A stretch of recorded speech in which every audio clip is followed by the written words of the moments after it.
Hey Joanna, so I've looked over your lesson plan and here's my feedback. This is really well done. You did a nice job on this. I think that the fluency in your transitions are are great. They're really well done. I'm having trouble resizing my screen. Hold on here. Let's see if I'll keep it all in. Okay. All right. So you have a very good alignment between your standards and your lesson plan. All right.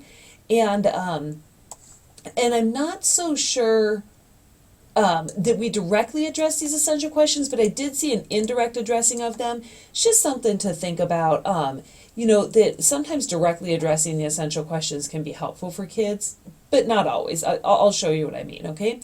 So, students are going to be able to identify mood and tone of a piece of writing by picking out key elements and analyzing them, okay? And I love I'd love to see that you're tackling this idea of analyzing. All right. So, you have the formative assessment is also very well aligned. And I really liked that I saw in your lesson plan that you're doing reminders about what good paragraph writing looks like so that you can be assessing the actual content and hopefully get some of like the writing style stuff out of the way.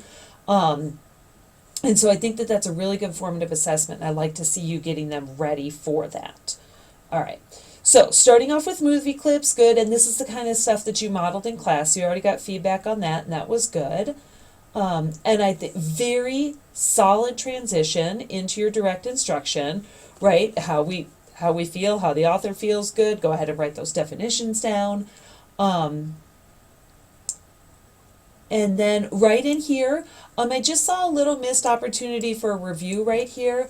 If you want the kids to pick out particular parts of speech so that they can analyze them, which is your ultimate goal and what I was seeing in your assessment, you probably better give them a little reminder, right? What are the adjectives, like what are the questions that adjectives answer? What are the different types of verbs, different things like that. So just a little bit of a reminder for them there. Maybe it's even called review, okay? And then you have them practice with some songs, and you put a copy of the lyrics on the overhead. Okay, right here. So you are modeling for them finding, finding a mood or a tone and then finding evidence to support it, okay?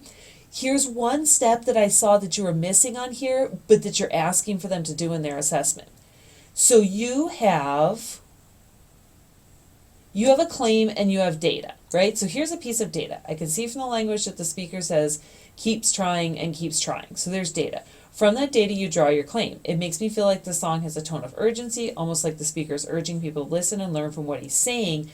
You are missing a warrant on here, though, and yet you specifically ask them to do a claim data warrant in here on their paragraph they're doing for you.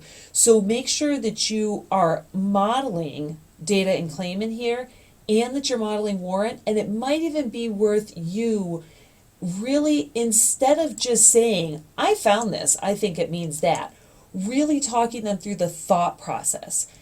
How we pull a piece of data, from that data we draw a claim. In order to write the warrant, we decide what happened in our head that took us from the data to the claim. And having that kind of modeling for them so that when kids are writing their paragraphs, and they get stuck, you can say, what am I stuck on? Well, I don't know. Okay, well, what was the first thing I told you to do? Pull a piece of data. Right. Okay, so, I took this line right here. What do you think it means? Oh, it means this, this, and that. But I don't know how to do a warrant. Okay, talk to me about your thought process between grabbing that line of data and making your decision about it. Well, it's kind of like this, this, and that. Perfect, write that down. So see what I'm getting at? How if you're modeling, you're not just the end of your thought process, I found this piece of data, here's what it means, but the actual entire thought process from beginning to end. That'll do a lot to help them. And cool choice of songs, by the way. I think that helps. It keeps the kids a little bit engaged. You reviewed well-structured paragraph for them, claim data warrant, and then you're going to tie that back. So that's exactly how I found this, drew this, then did this. Okay. and then you move them back into reporting back on their independent practice, and I think that that's really valuable too, so that you could potentially be calling on kids, as you're walking around looking at them reading. Oh, I really like how you pulled that. That was really well done. Would you mind sharing that with the class when we come back to, to whole group practice or report back or something like that? So really nice job, really nice job. I think just a missed opportunity in there, and a little more tightened up structure on your modeling. And other than that, you're looking good.